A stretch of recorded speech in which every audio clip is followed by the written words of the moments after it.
Spoiler warning. If you haven't watched the show that we are discussing today and want to avoid spoilers, stop right there. Go binge and come on back. If you have or don't mind spoilers, sit back with your favorite drink and enjoy. Okay. All right. So welcome back to Coffee and Dramas, season 2. Episode 95. I actually don't know what episode we're on. I think it's episode 5. 6? 4? I think it's 5.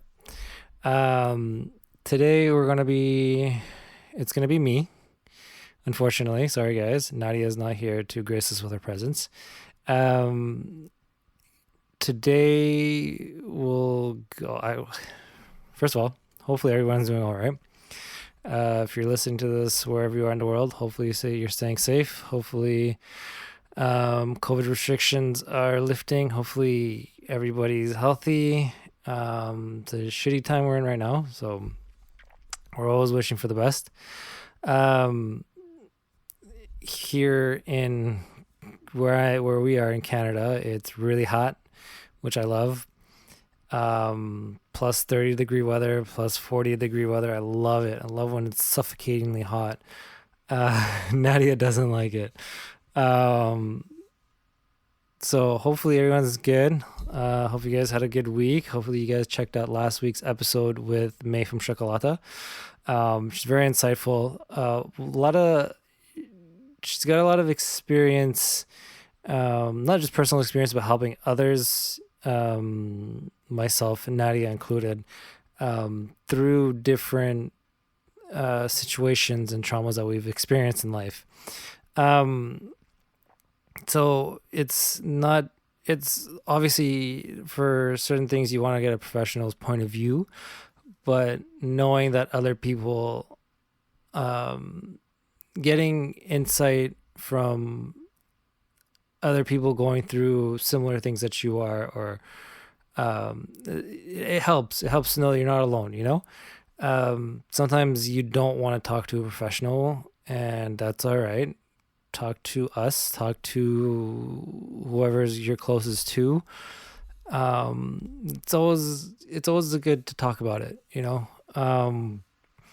So we had a great time last week. Hopefully we'll have her on soon again. I know we're planning on doing another episode very soon. We're still trying to work out the details, but we'll get there.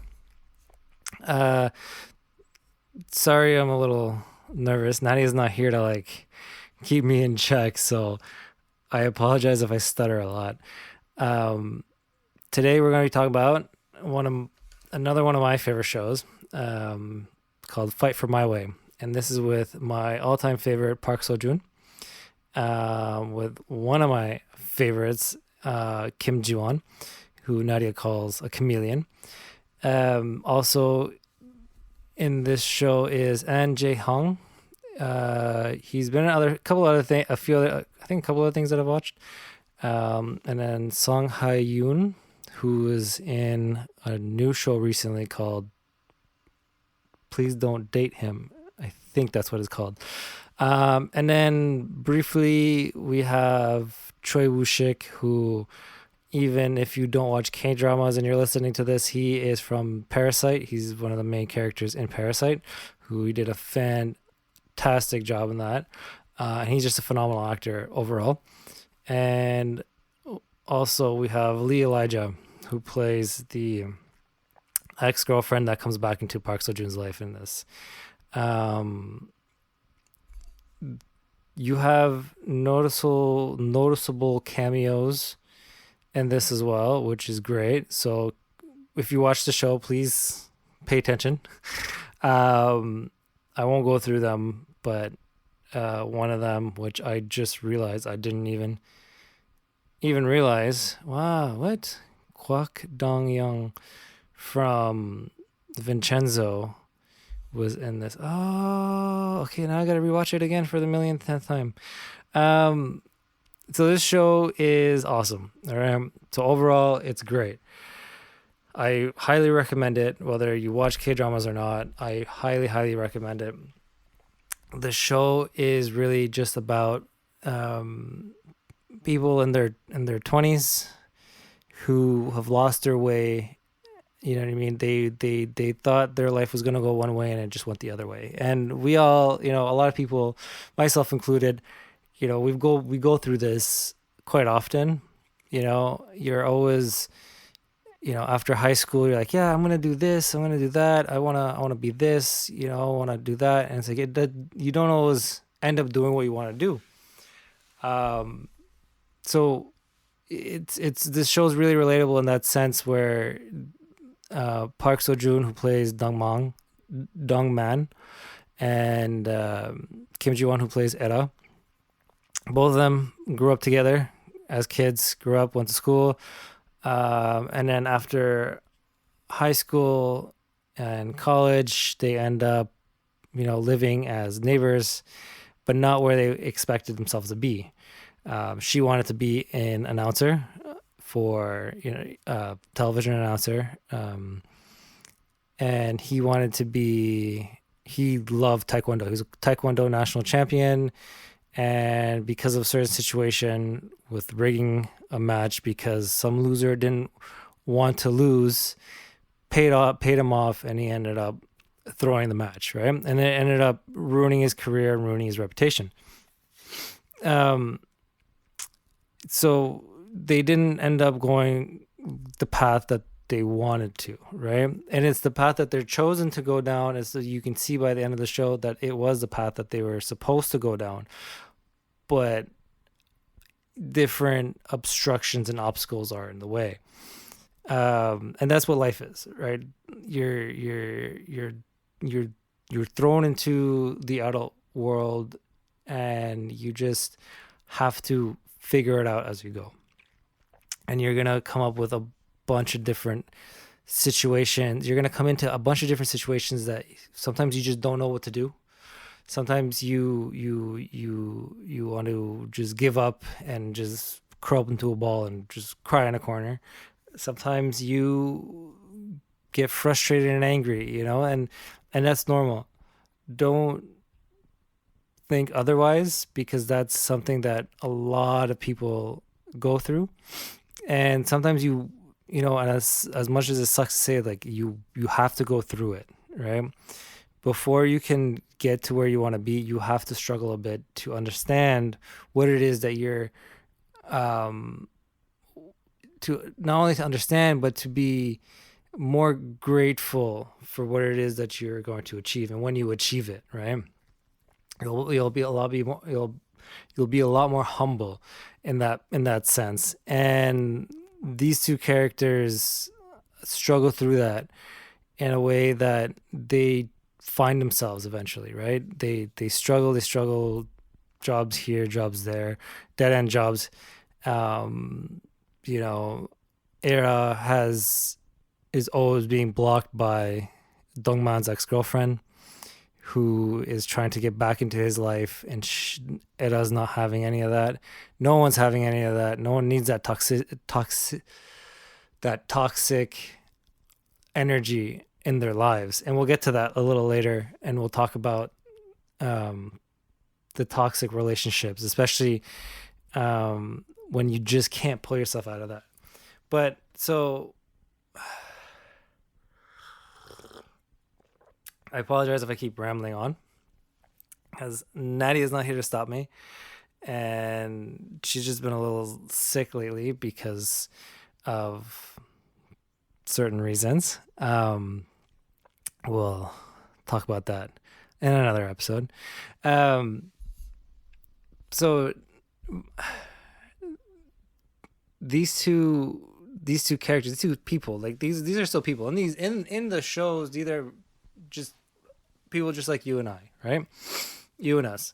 So they're struggling just as much as we are.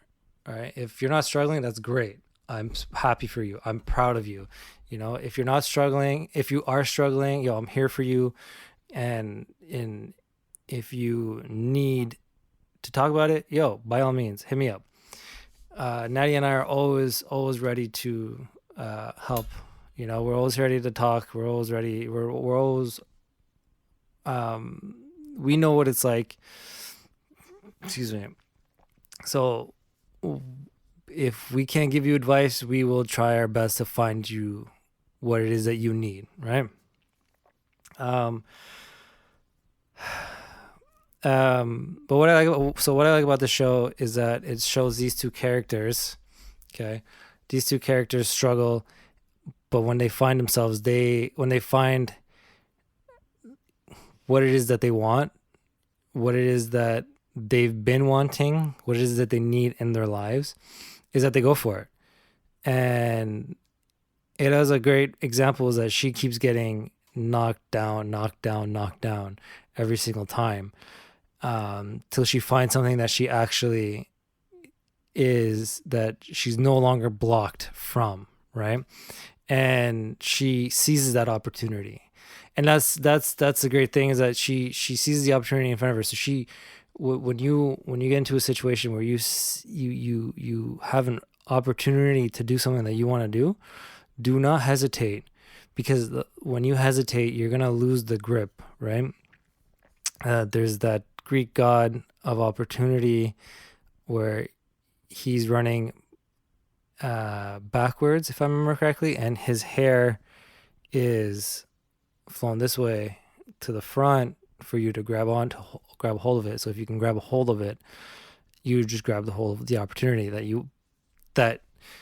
that's going to take you to where you want to go. And that's what she does, and that's what's like great about the show, is that she never stopped. You know what I mean? She no matter how many times she got knocked down, no matter how many times she got blocked, she was frustrated, she was angry, she still continued on, right? She still marched forward. You know, there was times where she didn't want to, she was ready to give up. But then when she saw that opportunity, she took it right away. Without hesitation, she did it, because that's what she wanted to do. And she knew it. Like deep down, that's what she wanted. That's what she wanted. And she knew that's what she wanted. So she did it. And when Dongman figured this out in his own way, it was the same thing. He knew what he wanted to do, and he's an energetic character. Like he's an energetic person. Like he's very very loud too. So he really, really emphasized on what it is that, like when he saw the opportunity, when he was ready to fight for what he wanted, literally fight for what he wanted, and to work hard to achieve what he wanted, he did it. You know, without any hesitation, he went for it. And that's what you need to do, is when no matter how hard things get, and I know I'm repeating myself throughout this show, excuse me, and no matter how many times I repeat myself, I'm going to tell you the same thing. You need to seize that opportunity. When that opportunity shows up, you need to take it. If you don't take it, you never know when the opportunity is going to come. So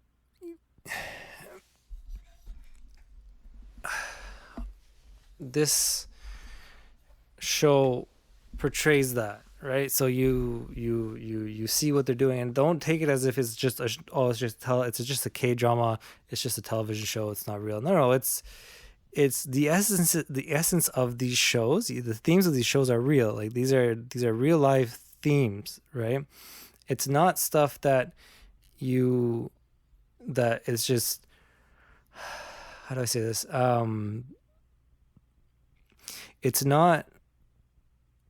It's not all about fictional, life lessons. They're real life lessons. It's fictional characters giving you real life lessons.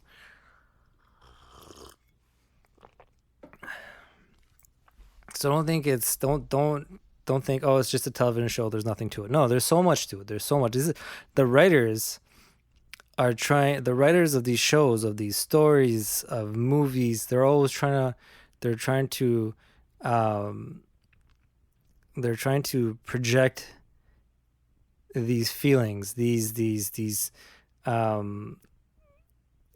lessons of sorts through these mediums.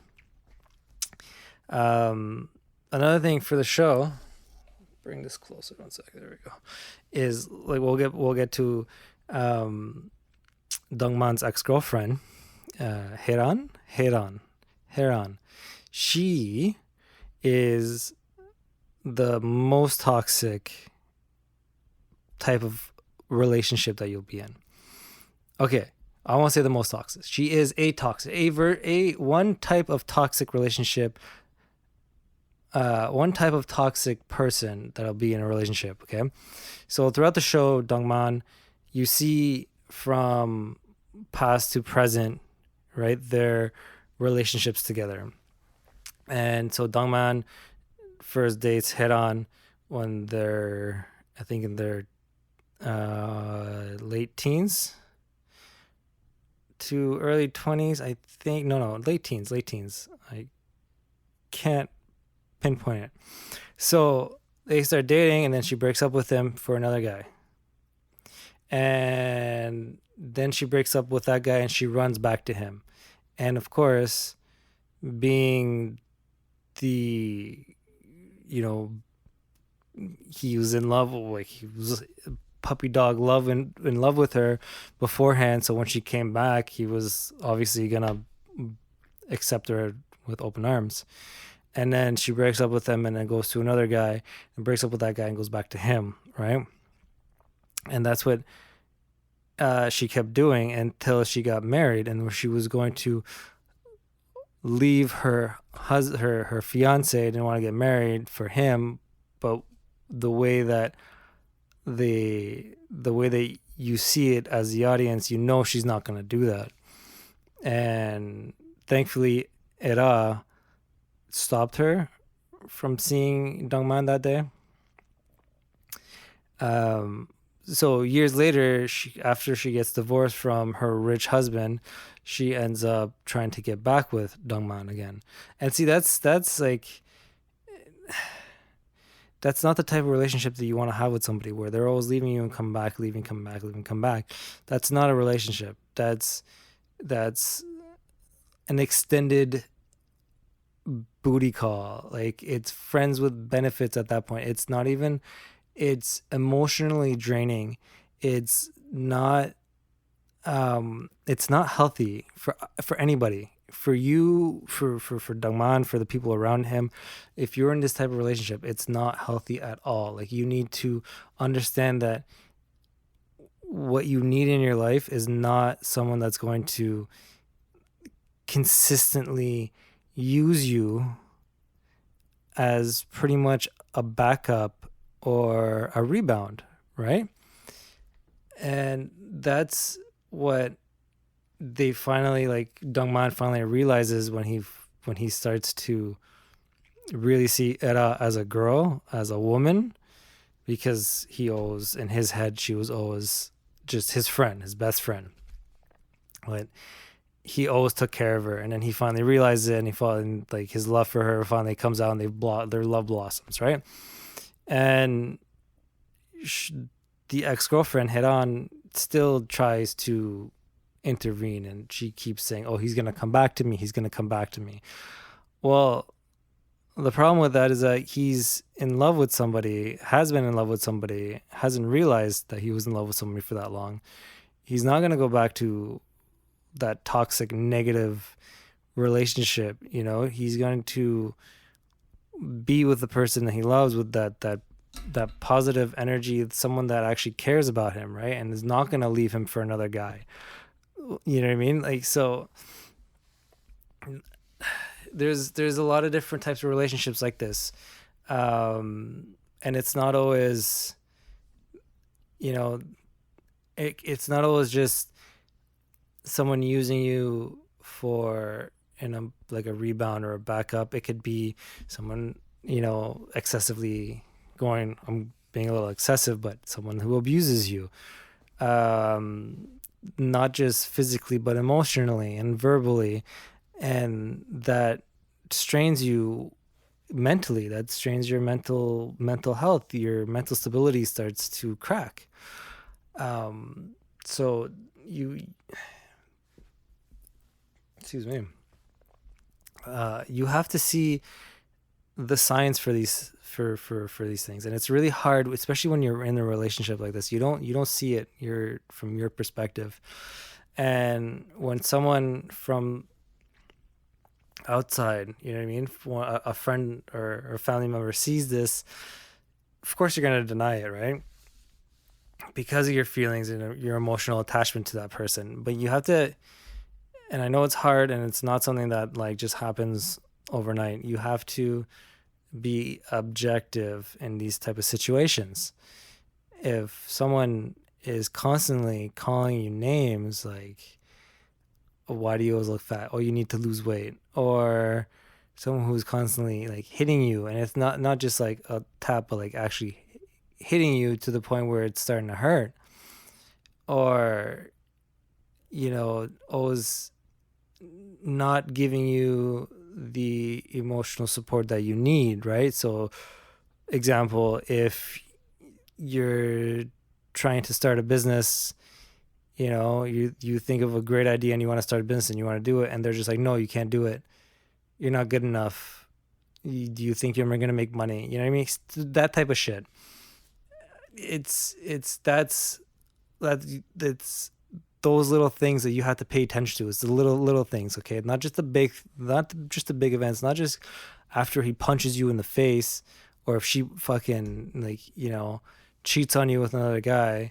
Not these big things. It's the little things that lead up to the big events.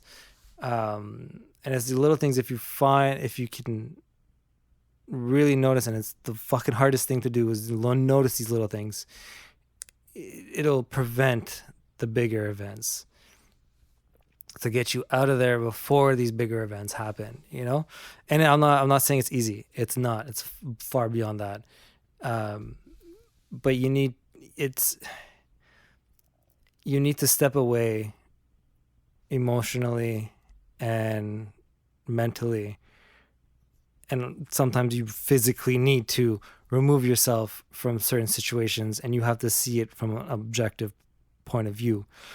And he was, and in this show, Dongman was able to do that after it's been a few years since his ex-girlfriend was gone. So she was removed from that situation, and he got to really get a clear mind when she came back into the picture, and he had the support from Ae-ra and his two other friends.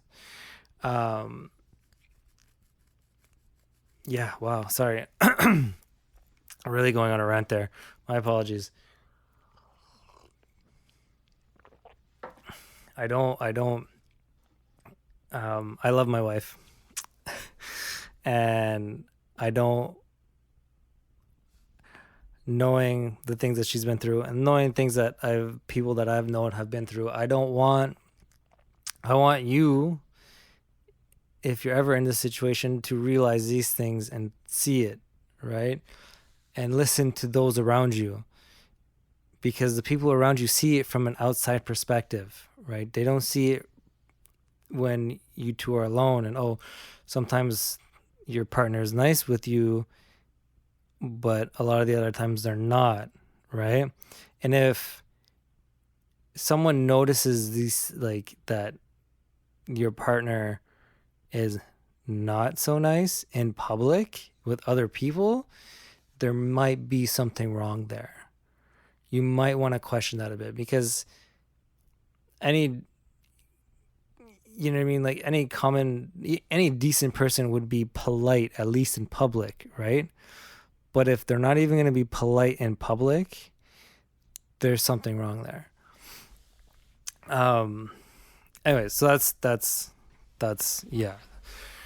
So toxic relationships, okay? Not good, okay? I know I discuss this a lot, but I repeat myself quite a bit, and I apologize. But sometimes to learn, you need the repetition. Sorry.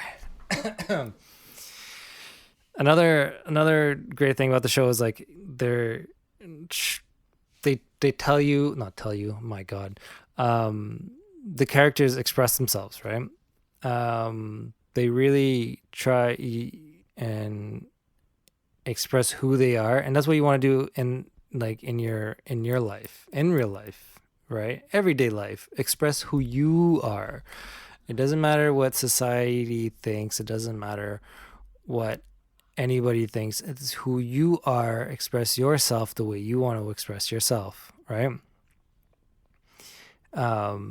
If, for example, Era in the show really cared what other people think, she wouldn't be so feisty and so fierce, you know what I mean? And that's the type of person she is, and she really shows that she doesn't back down from that personality. She doesn't try and hide it and hide who she is. She really expresses that, right? And that's what you want to do. Is you don't want to like boggle yourself. Boggle, is that a word? Does that, I don't, boggle yourself down? Let's say boggle yourself down. You don't want to keep your real self bottled up. It's not a great feeling. You know, you have a voice, you have feelings, express them to whatever extent you feel that you need to express them. Don't let, society teaches you one thing because they want you to be a certain way, but not everybody is the way the society wants them to be.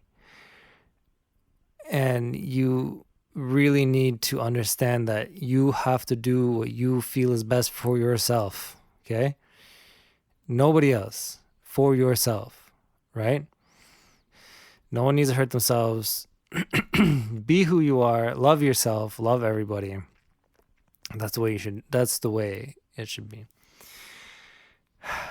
I think that's all I got for today. I think so. There's a lot more to the show. It's a great show. The cast is awesome. The storyline is great. You don't get bored. It's fun. You get to see Park Seo-joon shirtless, ripped, beat the shit out of people.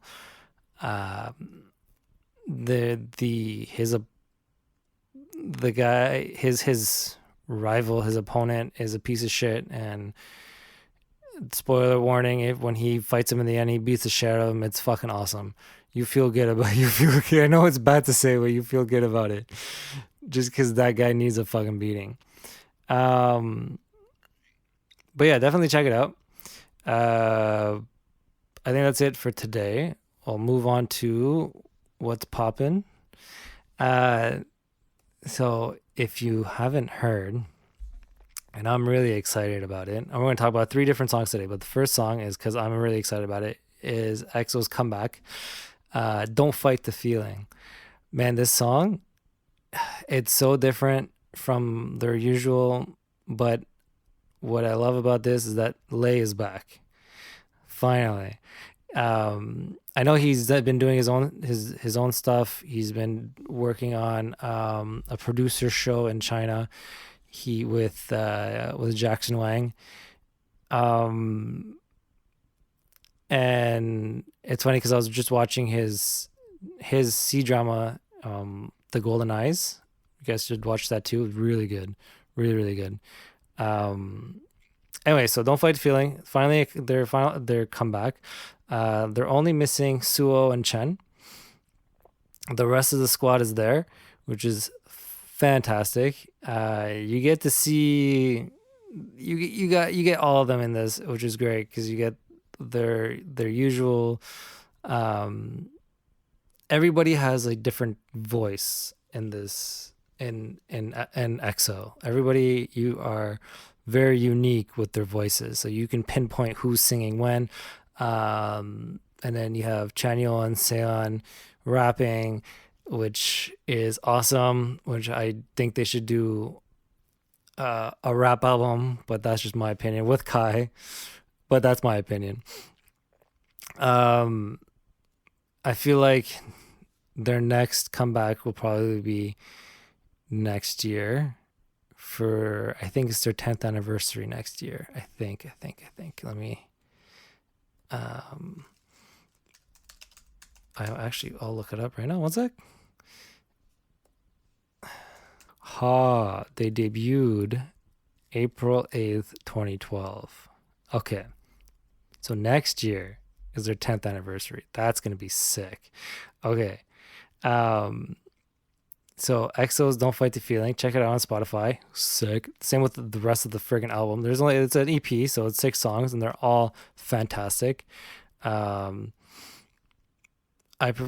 There's Runaway, which is great on that on the album too. And what was the other one? It was Paradise. Paradise was sick. I like that. I think that's my favorite after Don't Fight the Feeling. Monster X also came out with a new song recently, about a week or two or a couple weeks ago, something like that, sometime earlier in the last couple weeks. Gambler, which is great. It's really good. Monster X singing about how love is a gamble, which sometimes it is. You never know what you're getting into when you fall in love, right? Trust me, I know. So check that out. The video is awesome, and I feel like they got a lot. I feel like they were listening to Biggie when at least Jew Honey was listening to Biggie before he recorded the song, because if you don't know, now you know, right? And then the last but not least, Twice came out with a new song called Alcohol Free, which is pretty much saying like it's a great song. It's actually, so out of the singles that I've listened to from Twice, this is a more laid back, summery kind of, very summer like kind of song. It's not as jumpy and dancey as like TT or Fancy, but it's a great song. It's literally talking about how drunk on love without actually having any alcohol, right? You know, virgin cocktails and still drunk because they're in love, right? Great song. Really showcases their vocals, which is good. One more song. Why not? Because I don't think I talked about it yet. But Butter by BTS, great song. All full English song, which is great. I know they're trying to really. I don't know if they're gonna do. They might be doing more English songs, which would be awesome. In my opinion, they don't necessarily need to. But the issue with our market here in North America is that a lot of radio stations won't play K-pop or any song that doesn't have English in it. And in my opinion, with the way the population is, with how many,